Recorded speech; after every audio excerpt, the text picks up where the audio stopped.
Om Shruti Smriti Purananam Alayam Karunalayam Namami Bhagavatpadam Shankaram Lokashankaram Shankaram Shankaracharyam Keshavam Badarayanam Sutra Bhashya Kritau Vande Bhagavantau Punah Punah Ishvaro Gururatmeti Murti Bheda Vibhagine Vyomavad Dehaya Dakshinamurtaye Namaha Gukarastvandhakaro Vai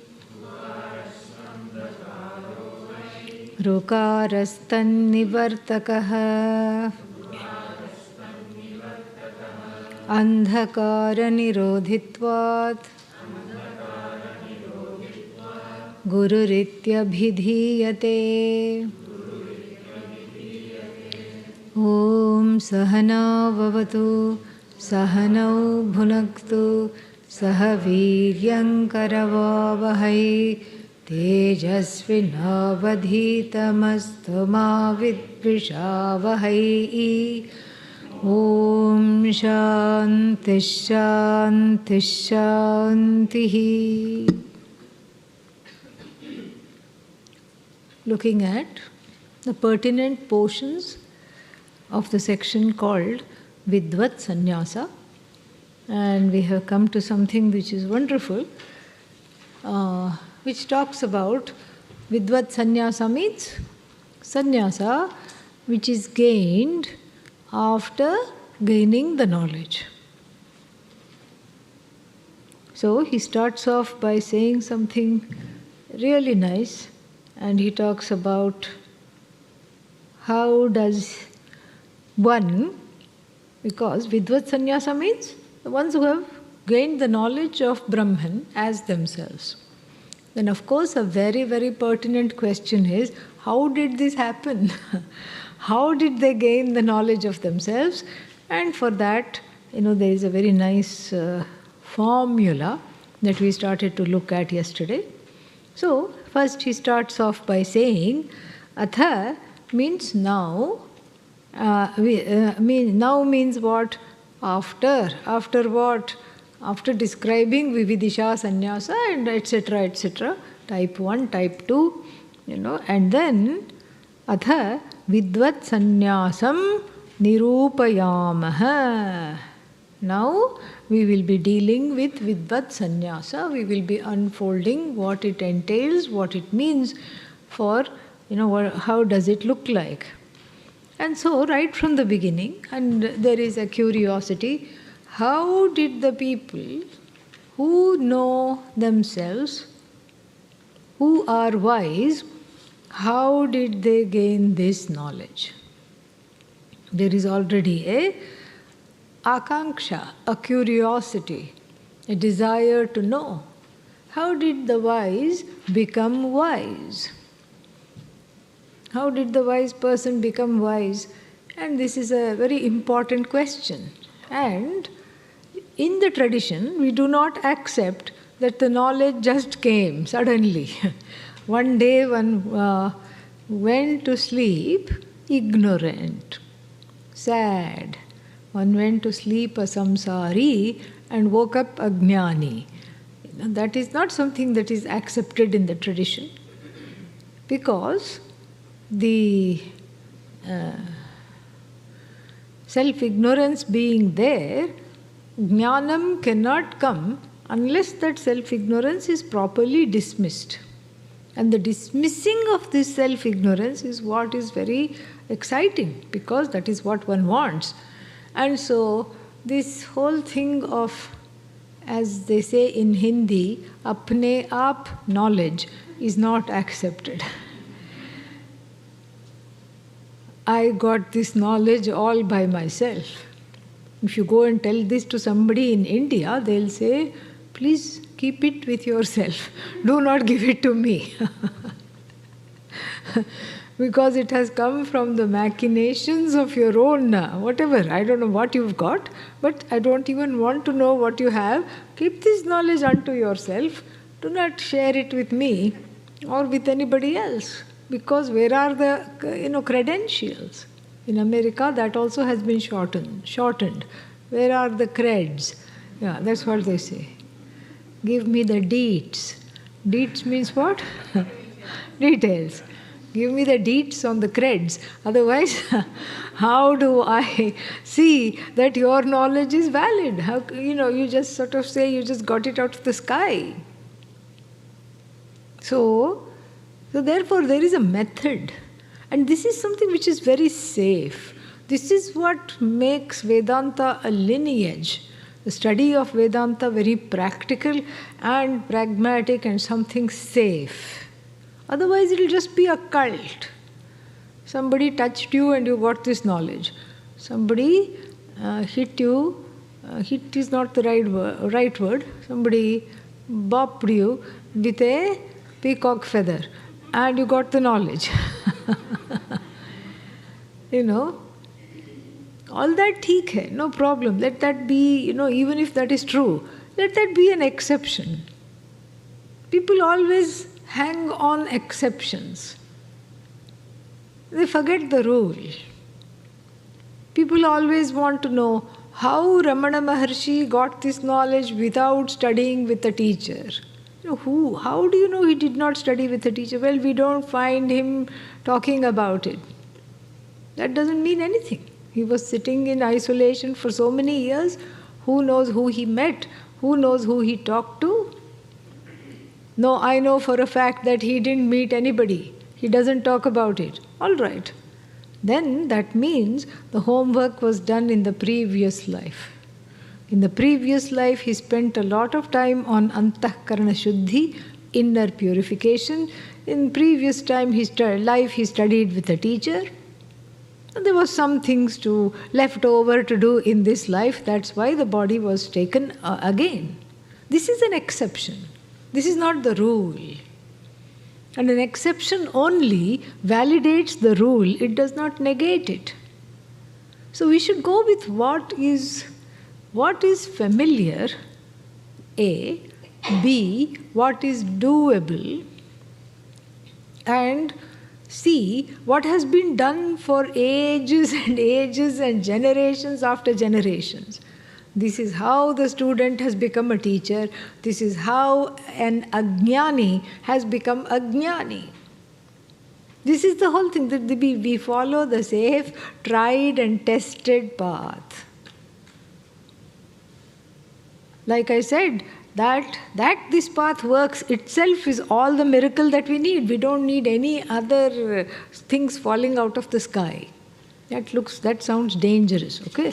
Yeah, we don't need anything else. It's just very, very practical. And so, describing Vidvat Sannyasa, he doesn't mystify it even a single bit. He says there is a method to become ajnani, and that's what we'll be looking at in detail, because this portion is very important. And what is that? Samyak anushtitaihi.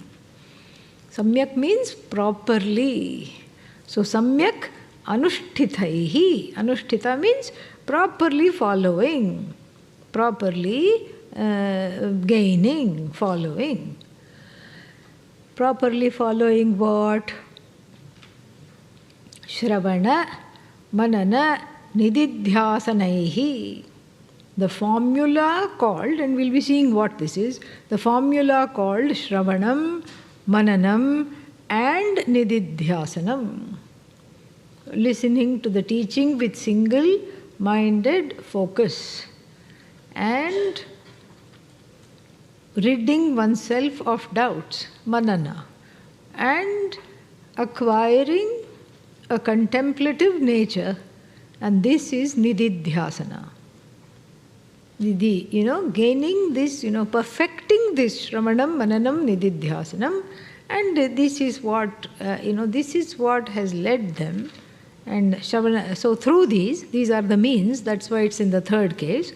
Param Tattvam, so the ultimate Brahman as oneself, Viditavadbhihi Sampadhyamanaha. So the gain of this by the people who know this truth is called Vidvat Sannyasa. And out of that, we are told, Tamcha Yajnavalkya Sampadayamasaha. The Yajnavalkya who gained this kind of a sannyasa is a shining example. Very nice. And this itself is a lot here to discuss. The other things, they are not that important. So, Samyak Anushtithaihi. Each thing must be, each thing's out of these three. Which three? Yes, exactly. Very good. Don't say body, mind, sense complex here. So, each thing out of these three to be discussed, Shravanam, Mananam and Nididhyasanam, has to be perfected. And we always get away by, saying Shravanam means listening. Listening, so many things you listen to. One listens to music. Sometimes it's called heavy metal. Yeah. I don't know how it is called music, but I suppose, there are people who appreciate different things. And then one listens to gossip, that is also there. Gossip Shravanam. And one listens to critiques by people, critique Shravanam, judgment Shravanam. One listens to other people's woes, tears. So many things in the course of the day one listens to. And then if you say from 9 to 10 I'm listening to Brahman, it really does this a disservice. Because this is not the same kind of quote-unquote listening as one listens to every other thing by operating the ear, by operating the sense organ, the Jnanendriya known as the ears, picking up sounds and then objectifying those sounds. This is not the kind of Shravanam we are talking about here. This is a very, very different kind of Shravanam. Because in ordinary listening during the day, during the course of the day, this is exactly what happens.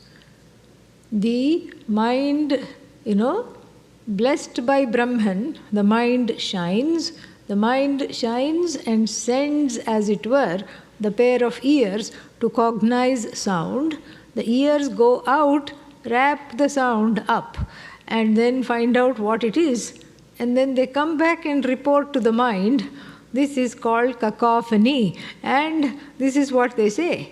They will tell. And then the mind already has made some, guesswork about the sound in question.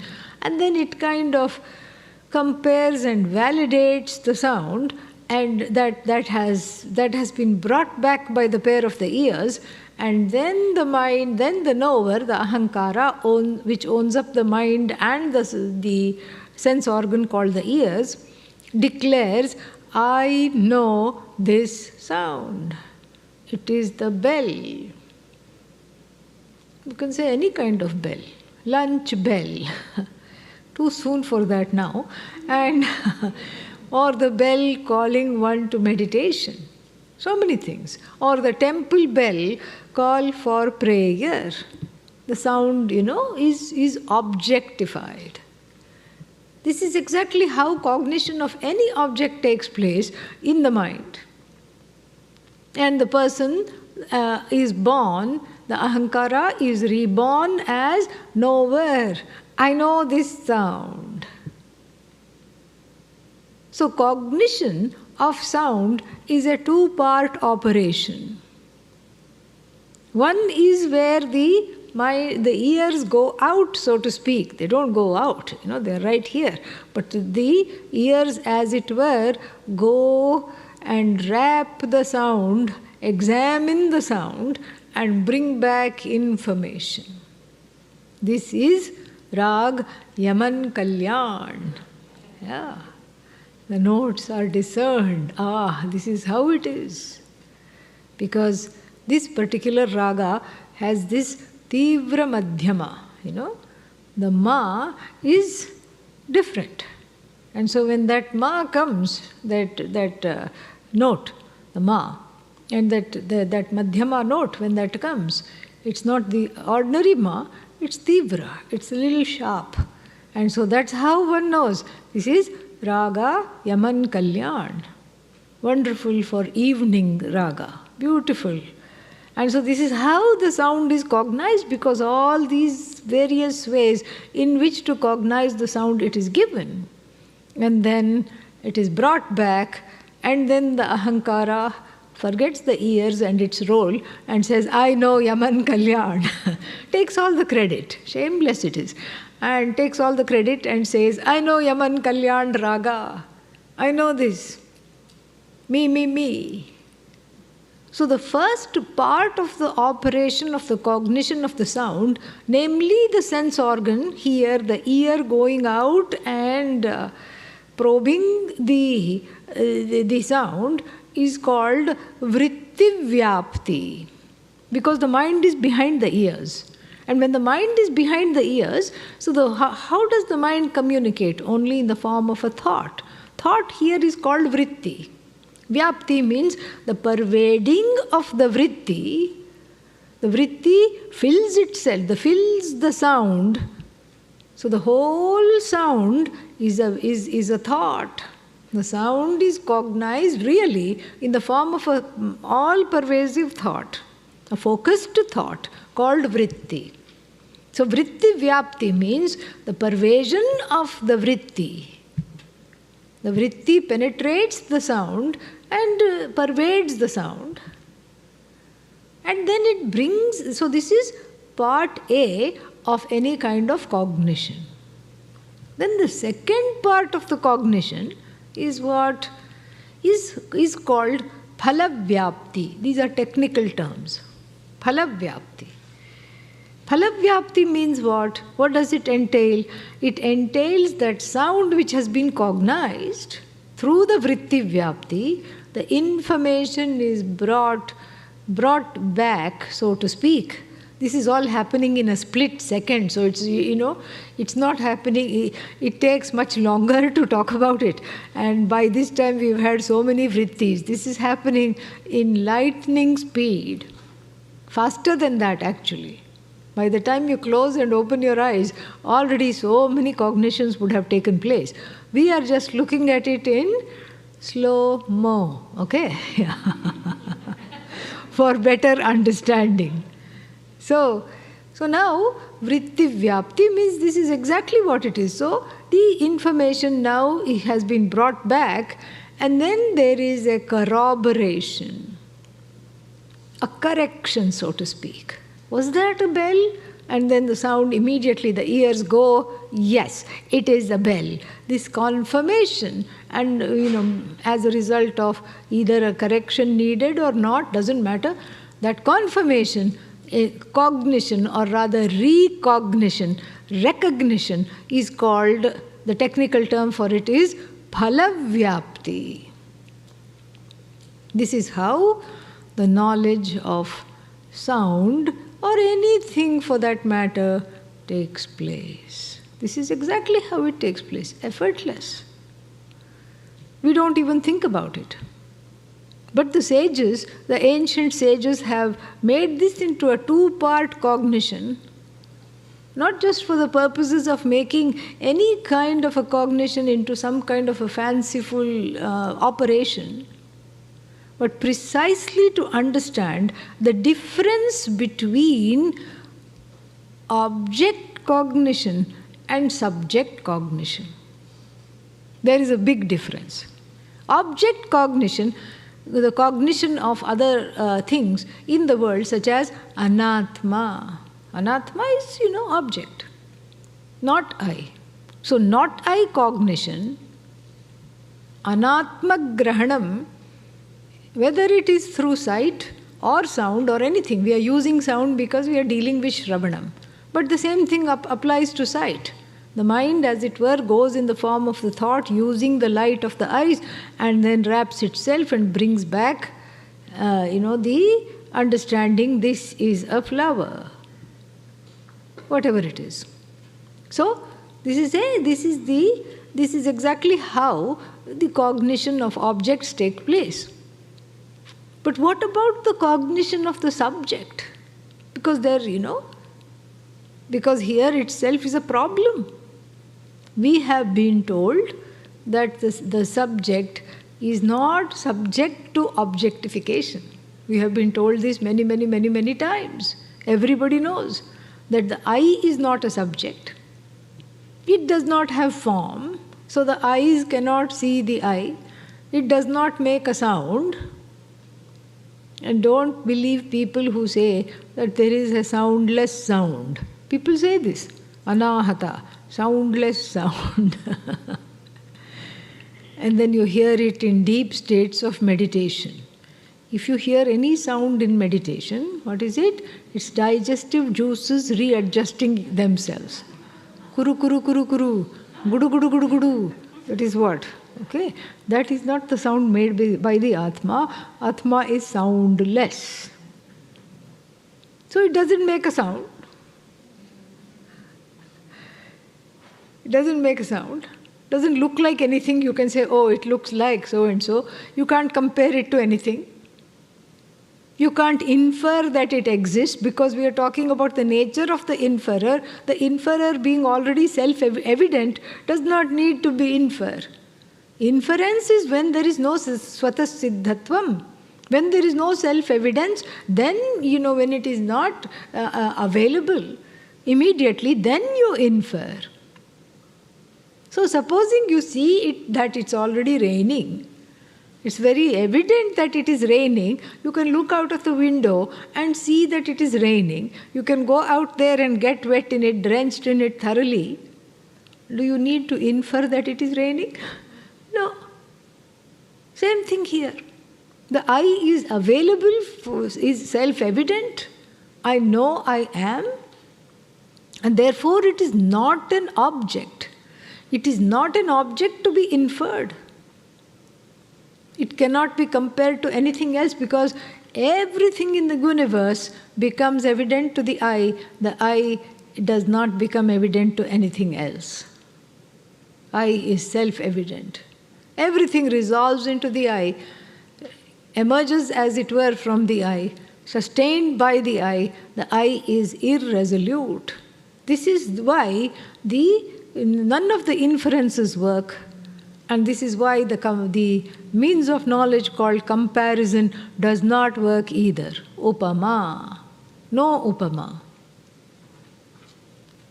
Then that takes care of 4 means of knowledge. And then what else do we have? Anupalabdhi. This is a tricky one.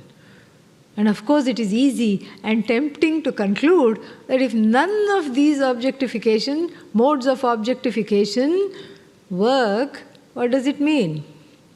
Atma must not exist. And who is saying this with a straight face? The one who exists. Here is a contradiction. I am not. I don't exist. It's like a child saying, playing hide and seek, I am not behind the couch. Don't look there. In denying your presence, you advertise it. Asanne vasa bhavati asad brahmeti veda chet asti brahmeti chet veda santamenantato viduriti. Taittiriya Upanishad says that there is a kind of a rank self-denial sometimes.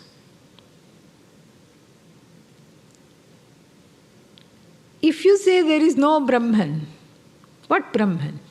Brahman doesn't exist. The truth of this universe is a big zero. Then it is as good as denying yourself. Asat eva saha bhavati. The person itself becomes non-existent, as it were. The one who tries to say Brahman is non-existent. Asti Brahma. So the first level of change from this is to say Asti Brahma, Brahma Asti. Brahman exists. Then from there you say Asmi Brahma, I am that Brahma. Aham Brahmasmi. So, but first at least one has to have the ability to say Asti Brahma. Yes, I don't know it. It is a trust pending understanding, Asti Brahma. So there was, what happened to your cognition of non-existence? It became non-existent here. It doesn't apply. So these are all that you have.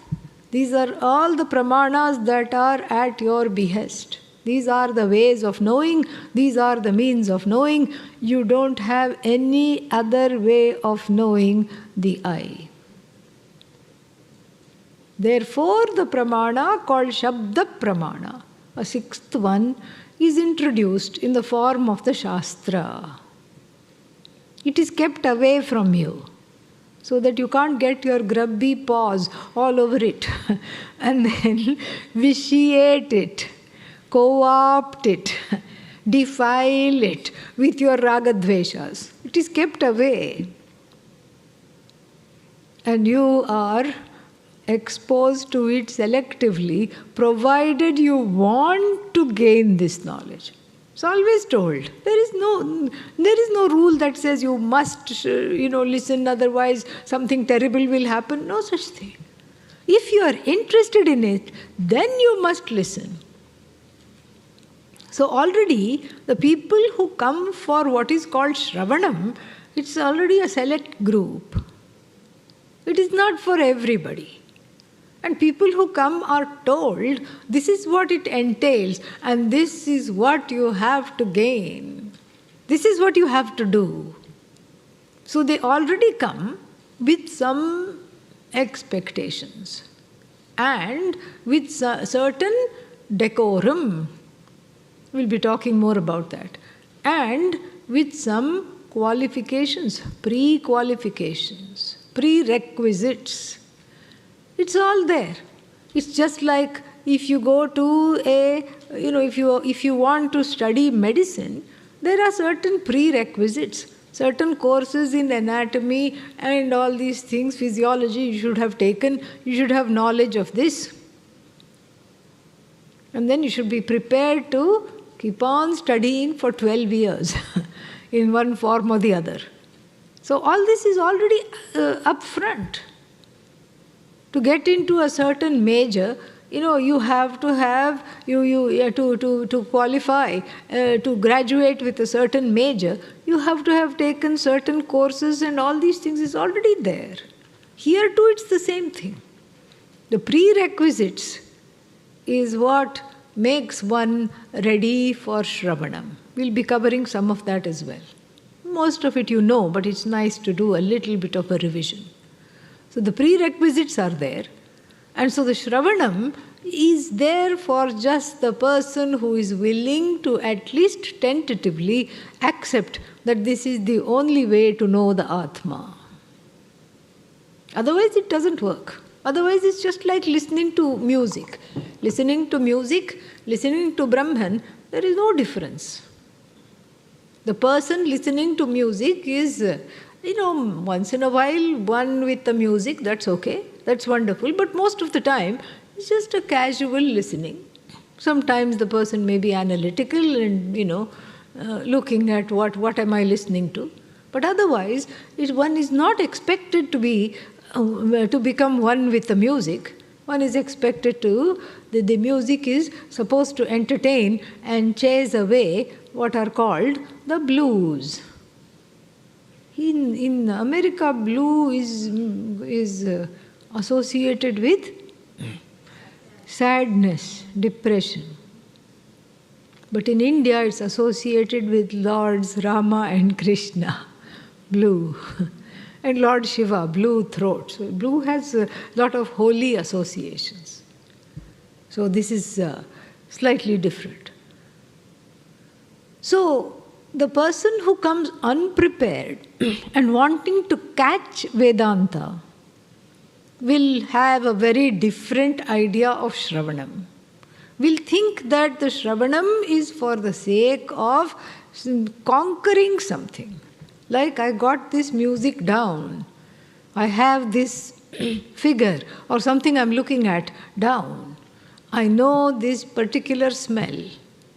It means samosas. That is down. I have conquered it. I have caught it.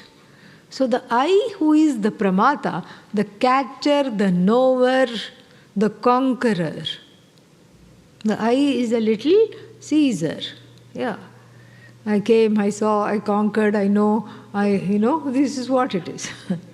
It's a baby dictator sitting there. And then here that orientation obviously has to drop. Because the I is not the catcher. In fact, it allows itself to be caught. Like an adult playing hide and seek or a game of tag with a child. You know that you can outrun the 5-year-old. Maybe it's a grandchild, maybe it's a nephew, niece, whatever. You know you can easily outrun this child. But what do? So that it will have a good self-esteem and so that it will feel good about itself, you run slowly, you pretend to fall, you pretend to get caught. And there is a joy in that. Similar thing here.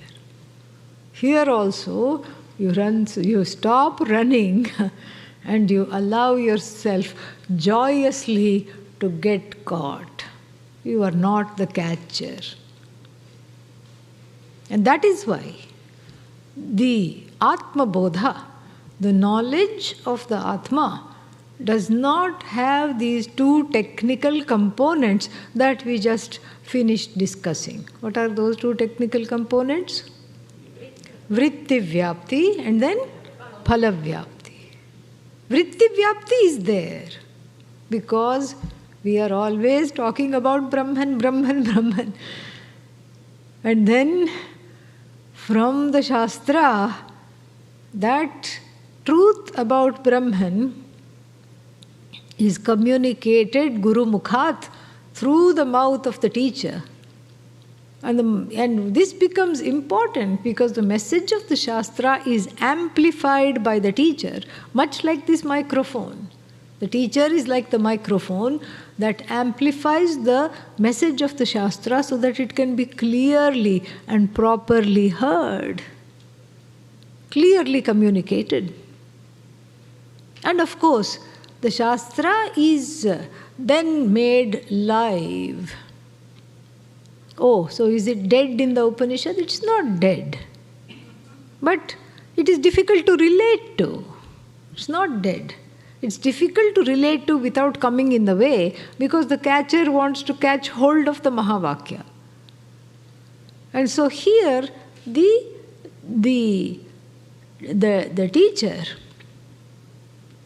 is the temporary, provisional pramata who silences the operation of this pedagogy, silences the knower, suspends the knower, and reaches to that which is the content, the truth of the knower. It's very, very beautiful how this happens. So through the mouth of the teacher, through the deployment of various pedagogies, the Atma, the uncommunicable Atma, so to speak, is as it were communicated.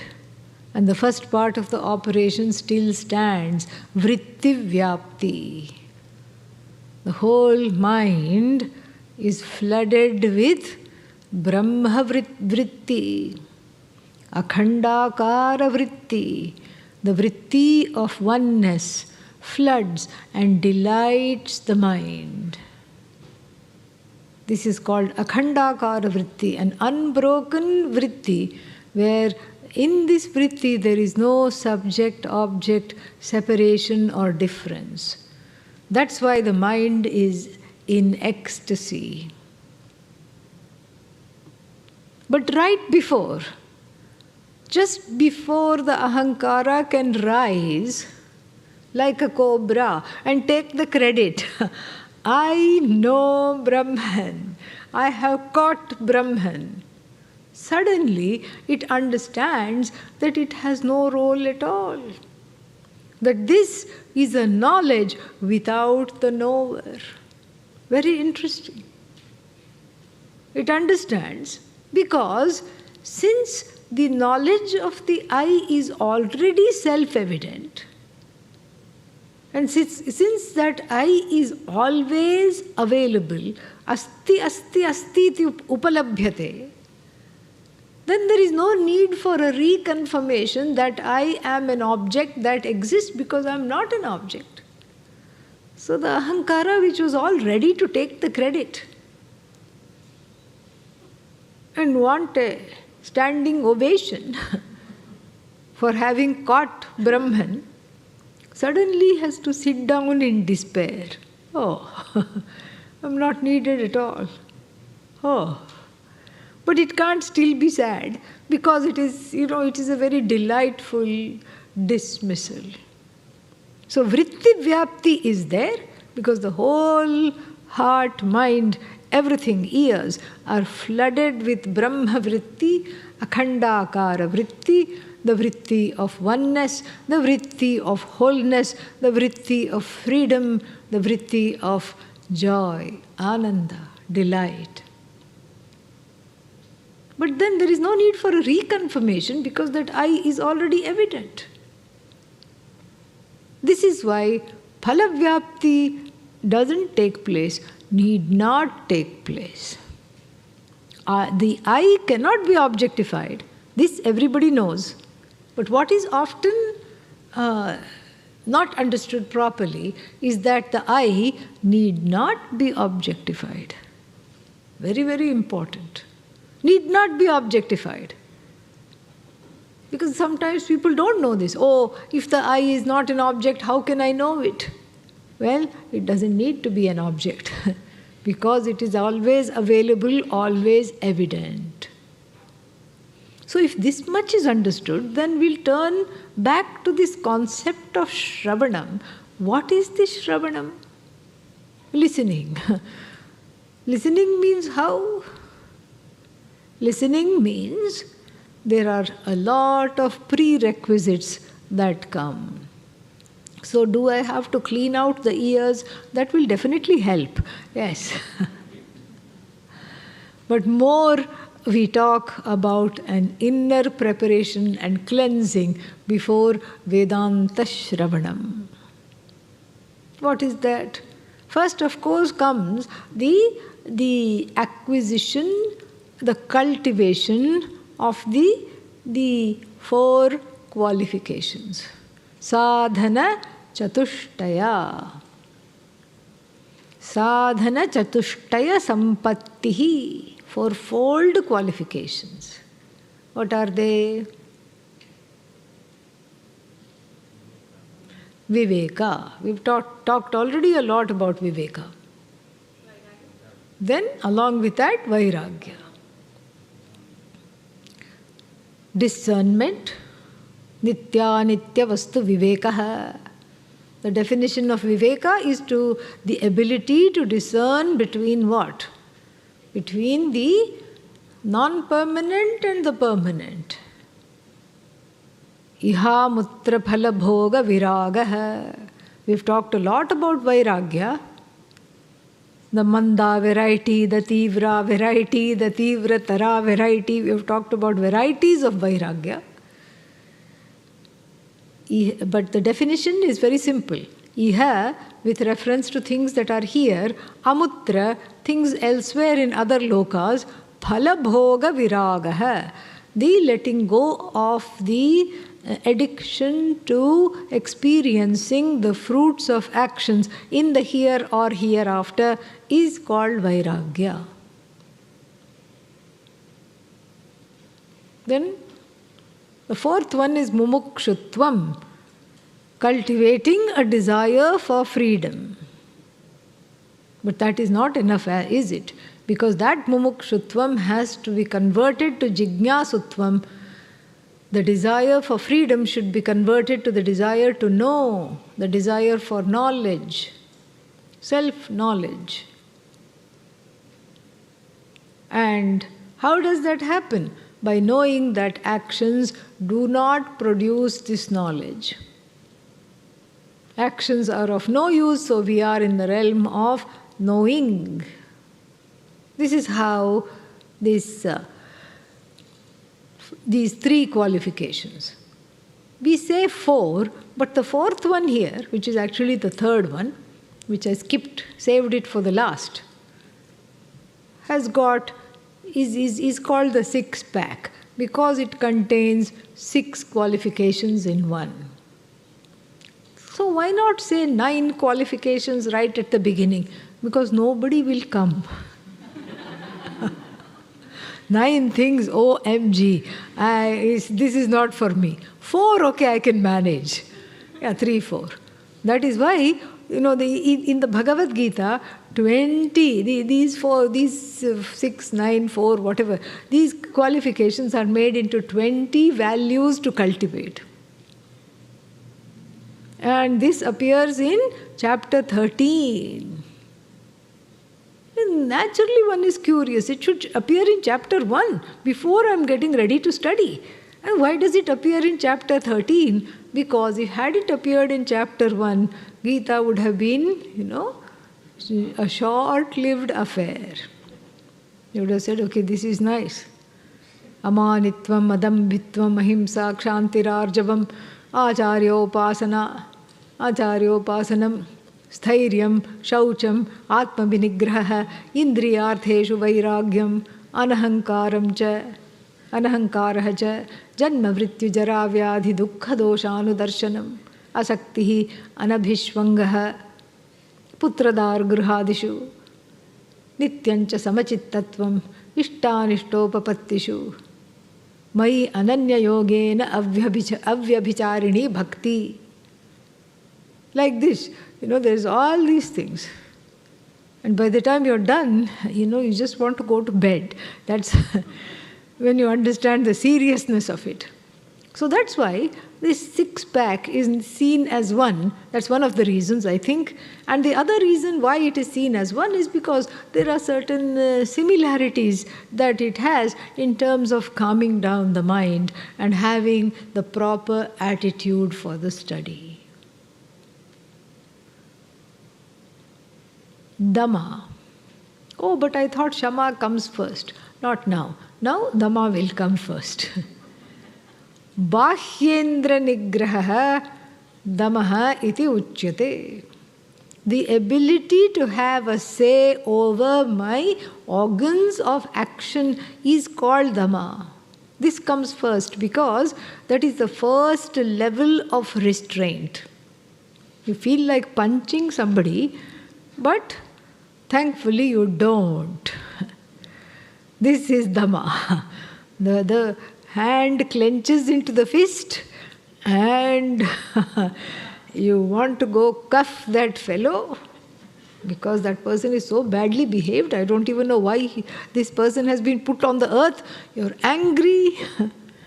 But then you realize, oh, I have just come from JivanMukti Viveka camp. And then you say, long live Dhamma instead. Jai ho. You say, this is Dhamma.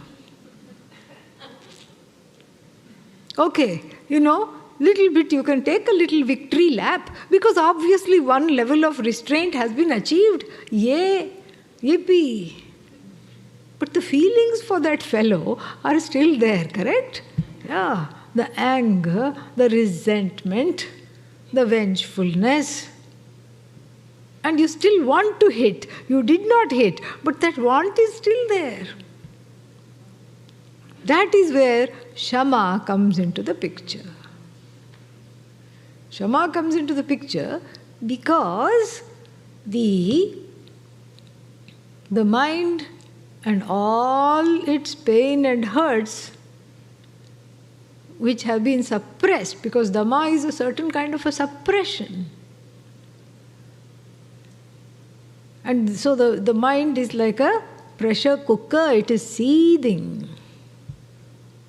Once when I was a child, the neighbor came running and to the mother and said, "Oh, please come, we are in great distress." So the mother went to the neighbor's house, I also tagged along, and the cooker had burst open.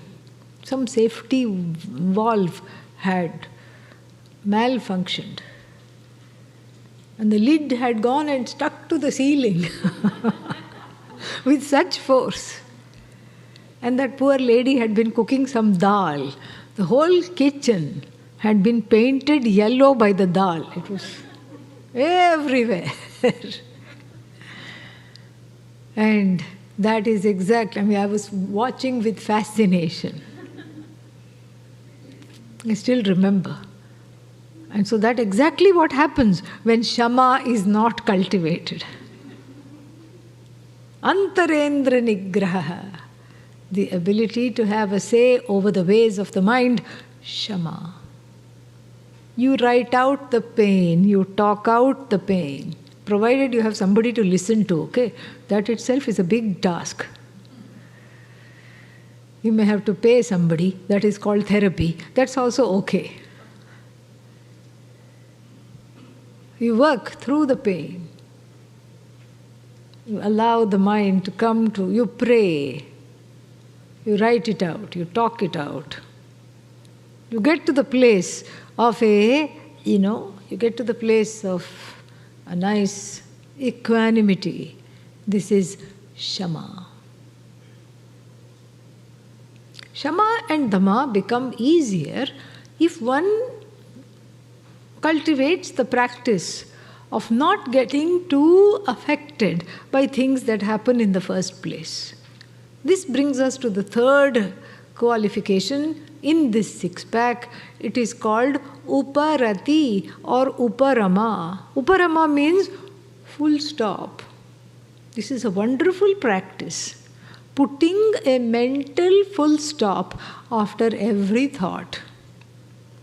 Oh, I think I'm going to have a bad day. Full stop. I don't like the looks of it. Full stop. And so therefore, one does not think and live in a series of run-on sentences which make one sorrowful. Because the mind is like that. Any thought you give, it can make it into sorrow. Any word it looks at, it can go down and become very sad. Any word. Immediately. It takes 2 minutes or less for one to become sad. So therefore, this sadhana, full stop sadhana we can call it, instead of putting a full stop to sadhana, this is called full stop sadhana. Sadhana where you keep putting full stops after every thought. There is no run-on thinking. There is no therefore logic. And the thoughts are observed because of the full stop. And they are truncated. They don't go and affect the next thought and the next, allowing the person a little breath of fresh air to be in the present. This is inner uparama, which also leads to outer uparama, which manifests as letting go. There is a book, an old book, somebody published. What is it called? How to let go of the small, how to not sweat the small stuff. Something like that. I haven't read it. I just saw it in somebody's house on the table. But here we are also looking at how to let go of the big stuff, whatever appears big. How to do that? Become bigger than the stuff that you confront. And so everything then is small. Let go, really. Everything one just gets so worked up about. Yesterday or sometime we were looking at the hypothetical example of somebody sitting in somebody's seat and that itself becoming a huge issue. This is not available. That's a huge issue. It's not available, period. But oh no, it's a terrible issue. I want it right now. Well, it's not available. I have to have it now.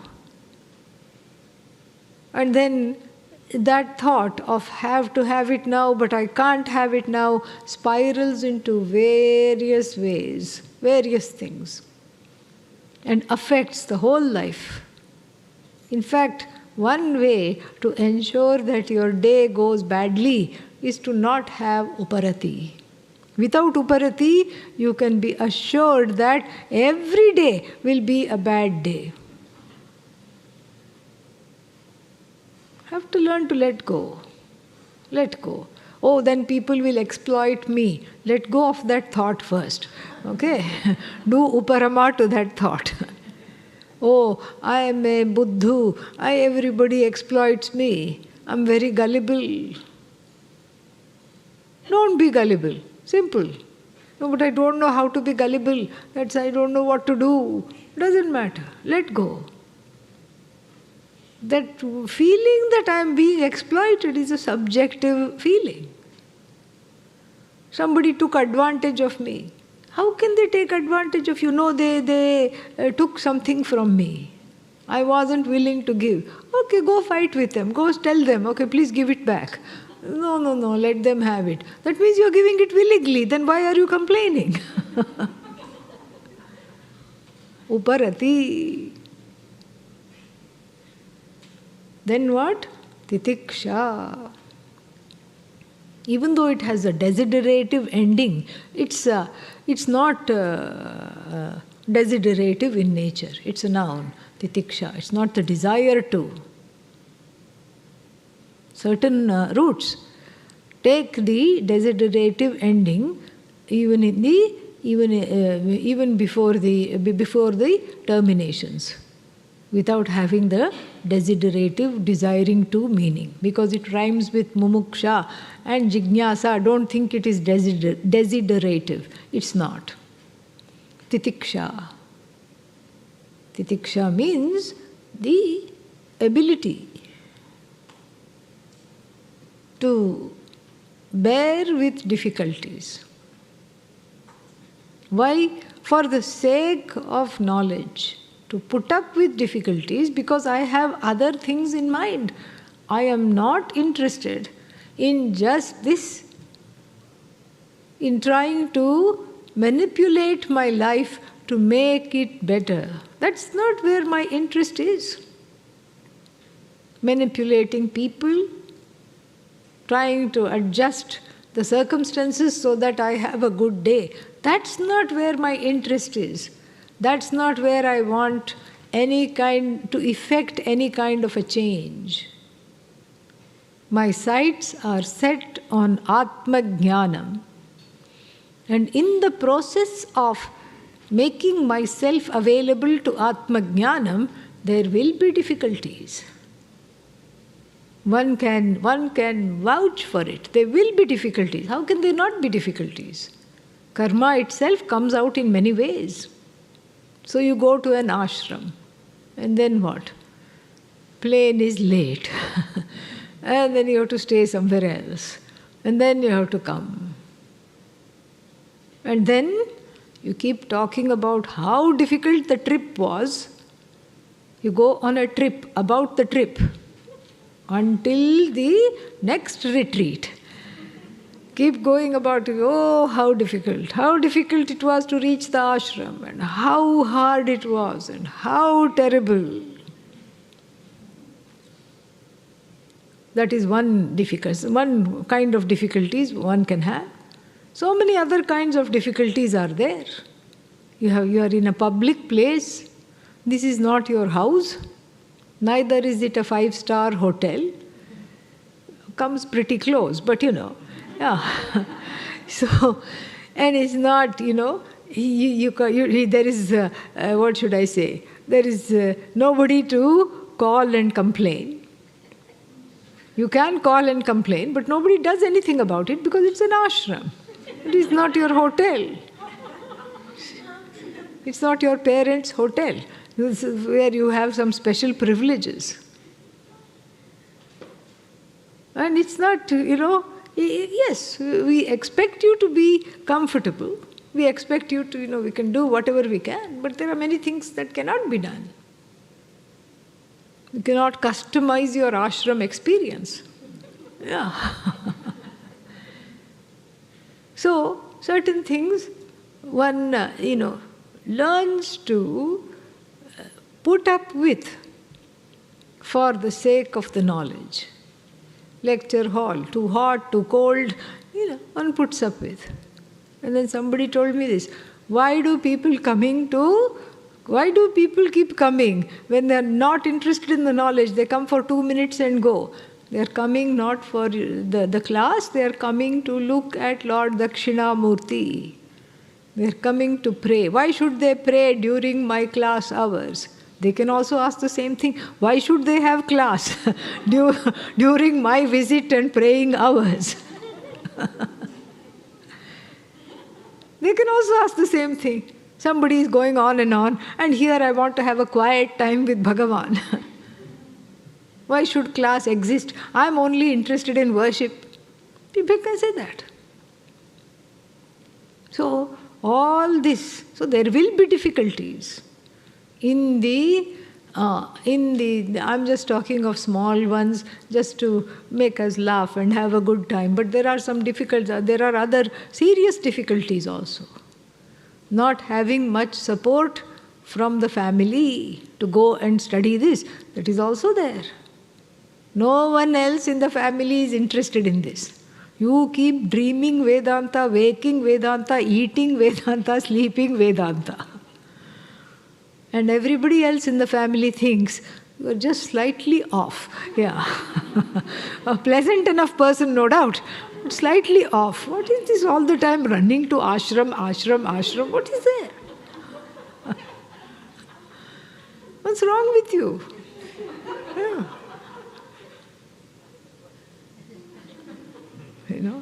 There are those kinds of difficulties. Such difficulties also exist. And then, so this is, so you have two options. At least on the face of it. It looks like there are two options to face these difficulties. When you come face to face with these difficulties, there are two options.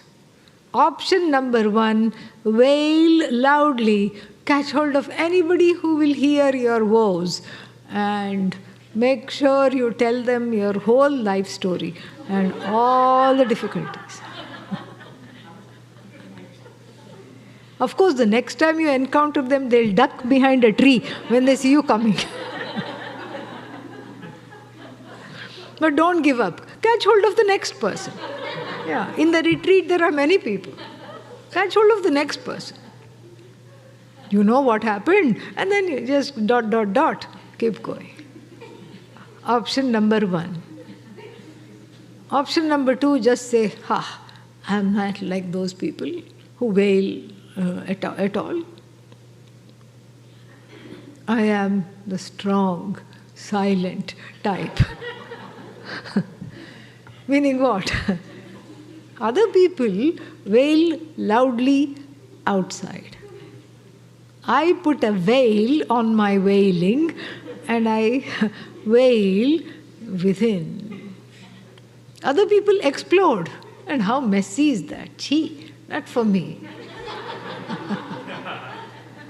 I quietly implode.